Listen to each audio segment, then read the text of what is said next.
Here's some more Halloween horror for your listening pleasure. Get nice and comfortable and enjoy. It was one of those perfect crisp autumn nights, just cold enough to make your breath fog, with a full moon lighting up the night sky. My friends and I decided to check out this local haunted hayride we'd heard about. It wasn't far from town, set up at an old farm that was probably creepy on its own without all the decorations. We were expecting cheap thrills, guys in bad makeup jumping out from behind hay bales, spooky music, the works. You know, the fun kind of scare. So we piled onto the hay wagon, which was pulled by an old tractor, and set off down this narrow dirt path through the fields. The ride started out pretty typical. Costumed actors lurking in the trees, fake screams coming from hidden speakers, the whole haunted house vibe. But after 15 minutes, the actors seemed to disappear. The speakers went silent, and the only sound was the crunching of the tractor wheels over the dirt. Then, I noticed them. The scarecrows. At first, they looked like decorations, scattered along the edge of the field, but something about them was off. Their clothes were old, dirty, like they'd been left out for years. Their heads were made of burlap, stitched together haphazardly with sunken hollow eyes, and they weren't just standing on wooden posts, they were slumped forward like they were watching us. I nudged my friend. "You see those?" I whispered. She shrugged, probably thinking I was trying to freak her out. But the thing is, they were getting closer. As the tractor creaked along, they inched slowly towards us. No one else seemed to notice, but I couldn't take my eyes off them. They were too lifelike. Then the wagon stopped. The driver muttered something about the tractor being stuck in the mud. We were in the middle of nowhere, deep in the fields. That's when I realized the scarecrows were right next to the wagon now, standing just behind the last row of seats. And they were moving. I don't know who screamed first, but suddenly everyone was panicking. The scarecrows were climbing onto the wagon, their stiff burlap arms dragging over the hay. One of them grabbed the driver and he screamed, this blood-curdling primal scream before it pulled him off into the darkness. The rest of us ran. We bolted into the field, running through the corn, trying to find a way out. I could hear the rustling behind me, hear the low, creaking sounds of something that wasn't human chasing us. I still don't know how we made it back to the road, but when we did, we turned around and saw nothing. We hurried over to the car and peeled out of there. I still don't know if that was planned and part of the ride, but I don't know, man. It felt pretty real to me. It cost me $25 too. I grew up in a small town, the kind where everyone knows everyone, and Halloween is a huge deal. Every year, we decorate our houses, carve pumpkins, and leave them on our porches, glowing with flickering candles. But there was one tradition that was more than just Halloween fun. It was a rule. You always had to keep your jack-o'-lantern lit. Always.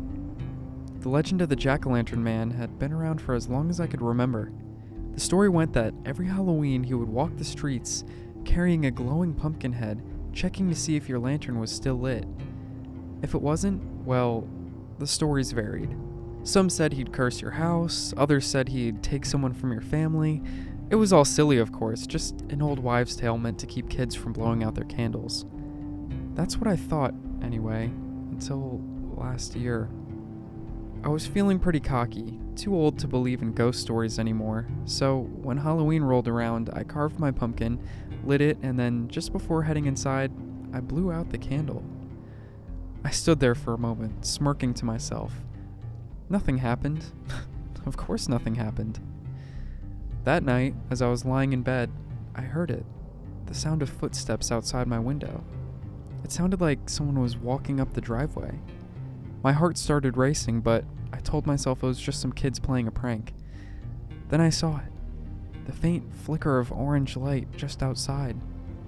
I pulled back the curtain and there he was. The jack-o'-lantern man. His head was a massive pumpkin glowing from the inside with an eerie, unnatural light. His body was long, twisted, dressed in tattered old clothes that billowed in the wind. He didn't move, he just stood there, staring up at me with those hollow, carved eyes. I froze, my breath catching in my throat. The light flickered once, twice, and then he took a step forward, and another, and another. I stumbled back from the window, but the room filled with the smell of rotting pumpkins, overpowering and sickening. There was a loud, slow knock on the door. When I finally got the courage to open it, there was nothing there, just the burnt-out remains of my jack-o'-lantern, smashed into pieces with a note lying in the middle. The note only said one word: next. It was late, way past the time when any trick-or-treaters should have been out. The neighborhood had quieted down hours ago, and I was just about to head to bed when I heard a knock at the door. It was a light knock, just 3 taps, almost too soft to notice. I opened the door expecting to see some straggler kid in a last-minute costume, but I wasn't expecting it to make my stomach twist.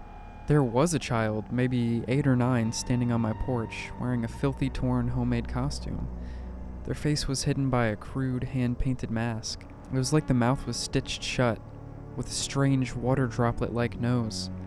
The eyes were shaped to look menacing, and I couldn't even see the kid's real eyes beyond the mask.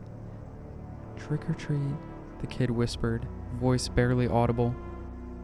It was weird, but I figured I'd just give him some candy and he'd go away. I dropped a couple pieces into the bag and he just stood there, staring at me through that mask. A few moments passed and he didn't move. I tried to laugh it off.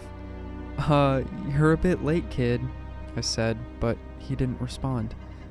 Then he just turned and walked down the driveway, disappearing into the darkness. I closed the door, thinking that was the end of it. I went back to my post watching TV and stuffing my face with candy. I was sitting on the couch when I heard footsteps upstairs, light and quick, like someone was running down the hall. I froze. I lived alone. I grabbed a flashlight and crept up the stairs, but when I got to the top, there was nothing. The hallway was empty. I checked the rooms, the closets, even under the bed. Nothing. I didn't feel like I was alone in the house, but I couldn't explain it. I tried to shake it off, telling myself I was just spooked, but then I heard it again. 3 soft knocks at the door. My pants almost fell off with the sudden weight added to them. I slowly made my way back downstairs and to the door. I looked into the peephole, and there was the kid again. I sighed a little and opened the door. "Go home," I said, before the door swung fully open to reveal an empty stoop and an empty street. "What?" I yelled louder. "Go home, kid, it's late," and closed the door. I paused for a moment and looked out the peephole again. There he was. I jumped and fell back from the door a little. Taking a deep breath, I looked out for a 3rd time, and he wasn't there. I relaxed my shoulders, but when I turned around, he was standing right there, in my living room, staring up at me. I gasped. He giggled and ran to the stairs. "What the fuck?" I was interrupted by the sound of something falling upstairs.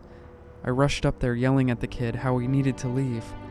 I got to the doorway of my bedroom and stopped. From the darkness of the room, I could see his masked face slowly rise up from the far edge of the bed. I started to sweat. "Kid, I'm gonna have to call the cops if you don't leave." His mask started to rise again, coming higher from the edge of the bed. He giggled. The mask continued to rise, except then I saw there was nothing beneath it. No body, no kid. The lips of the mask moved as it said, "They can't help you," and it flew towards me, mouth open wide enough to devour me whole. Every year, our town holds a harvest festival at the end of October. It's one of those classic small-town traditions, bobbing for apples, apple cider donuts, some guitar and singer two-piece playing country music on a tiny stage. The whole town turns out for it, and it's always been a fun way to welcome the colder months. But this year was different. It started with the weather. Normally, the festival falls on a crisp, clear autumn day, but this year, the sky was gray and heavy with clouds that seemed to press down on the town. There was something in the air, too, a strange stillness that made the hair on the back of my neck stand up. The old man who lived on the outskirts of town even showed up at the festival for the first time in years. People whispered about him, said he was strange, kept to himself, and everyone knew he never left his house. But this time, he was there, walking through the crowd, muttering to himself. No one really paid attention to him until he approached the mayor, looking frantic. I didn't catch all of what he said, but I heard enough. "The harvest! You forgot the offering. The mayor brushed him off, told him to enjoy the festival, but the old man didn't stop. "You don't understand," he said. "It's coming." That's when the ground started shaking. At first, people thought it was a joke, part of the festival, but then the tremors got stronger and cracks began forming in the earth, splitting the ground beneath the festival booths. Panic set in as people scattered, trying to get away, but there was nowhere to go. The ground split open and something began to emerge. At first, it looked like twisted roots, gnarled and blackened, reaching up from the earth. But then I realized they weren't roots at all. They were bones. Skeletal fingers, long and twisted, clawing their way out of the dirt. People screamed, scrambling to get away, but it was like the air itself had hardened, encasing us, making it almost impossible to move. The old man shouted something, an old chant or maybe a warning, but it was drowned out by the horrible sound of the earth splitting wider. From the gaping hole in the ground, a figure began to rise. It was massive, its form barely human, with a face made of bone and eyes that burned like embers. The air around it crackled with an energy that made the hair on my arms stand on end. The creature stood tall, towering over the festival, and it spoke in a voice that sounded like 1,000 whispers carried on the wind. "The offering," it hissed. "You have forgotten the offering." No one knew what to do. People were crying, screaming, trying to get to their cars, but the ground kept shifting beneath our feet, cracking and opening in more places. The creature took a step forward, its bony limbs dragging through the dirt, and every plant, every tree, withered and died in its wake. A crumbling noise emanated from the creature as its face split into some kind of smile. "Now I will have to take you all." I looked around, desperate for any sign of what was happening. That's when I saw the old man, standing in the middle of the chaos. He wasn't running, he wasn't screaming, he was accepting it. He knew what was happening. He'd warned us. Without thinking, I struggled my way over to him, grabbing his arm. "What is that thing?" I shouted. "What does it want?" He looked at me, his eyes heavy with sadness. "It's the harvest," he said. "We forgot the offering, and now it must take us all." The creature's burning eyes locked onto us, and for a moment time seemed to stop. The old man nodded once as a tear slipped down his cheek, a silent goodbye. Then he stepped forward, towards the creature. As he approached, the ground stopped shaking. The air seemed to loosen, and the creature's towering form bent down, its skeletal face inches from the old man's. Without a word, the old man placed something on the ground, a small weaved poppet, with a red bow tying it to a little bundle of wheat. The creature tilted its head, studying the offering. For a long moment, nothing happened. The screaming crowd was still. Then, slowly, the creature reached down, picking up the bundle in its bony fingers. It straightened up, its ember eyes flickering, and then with a sniffle, it took a step back, poppet in hand. A painful noise began to rumble from within the creature. It almost sounded choked up. The wailing rose in volume as the earth began to pull him back into the depths. The ground closed up, the air cleared, and the festival was silent. People stood there, staring at the spot where the creature had disappeared, too stunned to move. The old man turned to me, his face pale but calm. "It will be your responsibility now," he said. "Go to my cabin, read my scriptures. The harvest always comes," he said quietly. "You can never forget the offering." And with that, he gasped and collapsed to the ground, clutching his collar. What a stupid ending. Let's say that the frickin' monster guy is like a vengeful spirit of a settler who lost his daughter one harvest season and took out his anger by killing the townspeople, and now he has some weird blood debt that he needs satisfied every year, but you can appease him by giving him a doll that looks like his lost child. Does that sound satisfying? Here's a bonus story to make up for that last one. It also may or may not be a sneak preview of an upcoming video topic. The Appalachian woods had always been my escape from the noise of life. I'd spent years hiking through the trees, finding peace in the rustling leaves, the birdsong, the whispers of the wind. But there was this one day, this October, when the silence of the woods became something else, something I'm not sure I've fully recovered from. I'd gone out for a solo hike, wanting to clear my head. The trail was quiet as usual, but the deeper I went into the forest, the quieter it became. The usual background noise, the chirping of birds, the rustle of animals in the underbrush just stopped. I remember pausing, listening, trying to figure out what was wrong. I kept walking, but the silence followed. Every step I took seemed louder, my breathing harsh in the unnatural stillness. I tried to shake the feeling of being watched, but it clung to me, making the hair on the back of my neck stand on end. It was as if the trees were closing in, the shadows growing longer, darker, swallowing the trail behind me. I felt the sweat on my neck getting cold. Then, out of nowhere, I heard it, a branch snapping just behind me. I whipped around, but there was nothing. Just the trees, standing still, like sentinels guarding some terrible secret. My heart pounded in my chest as I hurried down the trail, the silence now deafening. Suddenly, I felt it, a presence, something watching me from just beyond the trees. I stopped again, scanning the forest, but there was nothing there. Nothing I could see anyway, but I could feel it creeping closer, hidden by the oppressive silence. I broke into a run, the trail twisting and turning beneath my feet as I fought the urge to look back. A lump was forming in my throat, and tears began to sting my eyes. My vision became blurry, and I think I snagged my boot on a rock.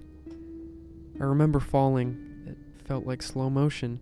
It felt like the world didn't exist and I was falling through a dark abyss. Then I remembered nothing. When I opened my eyes again, I was slumped against the little bathroom shack at the beginning of the trail. I blinked a few times and realized that the birds and crickets were once again singing. I also felt a splitting pain in my head, and when I went to touch it, I realized it was soaked. Red. I must have fallen and split my head. I looked over to my car in the parking lot and started stumbling towards it. Once I was inside, I ripped part of my sleeve off to tie it around my head like a makeshift bandana. It was then I noticed another injury on my arm. But this one didn't look natural. It looked like someone had taken a knife and carved a tree into my skin. Did some asshole walk by and do this to me while I was unconscious? I made it out of there that day, but sometimes I wonder if I really did make it out of there. I've been having dreams lately where I wake up on the trail right after I tripped. I see this thing with a body of bark and the head of a man adorned with buck antlers. He walks towards me and bends down, but I always wake up before he touches me. I don't know if it's related, but this morning I woke up after having that same dream. I coughed up a green, viscous liquid into the sink a few minutes later. I've been noticing my joints crack a lot more than usual lately too, and I've been in so much pain all over my body. I don't know what's happening to me, but if anyone can help me, please send me a message.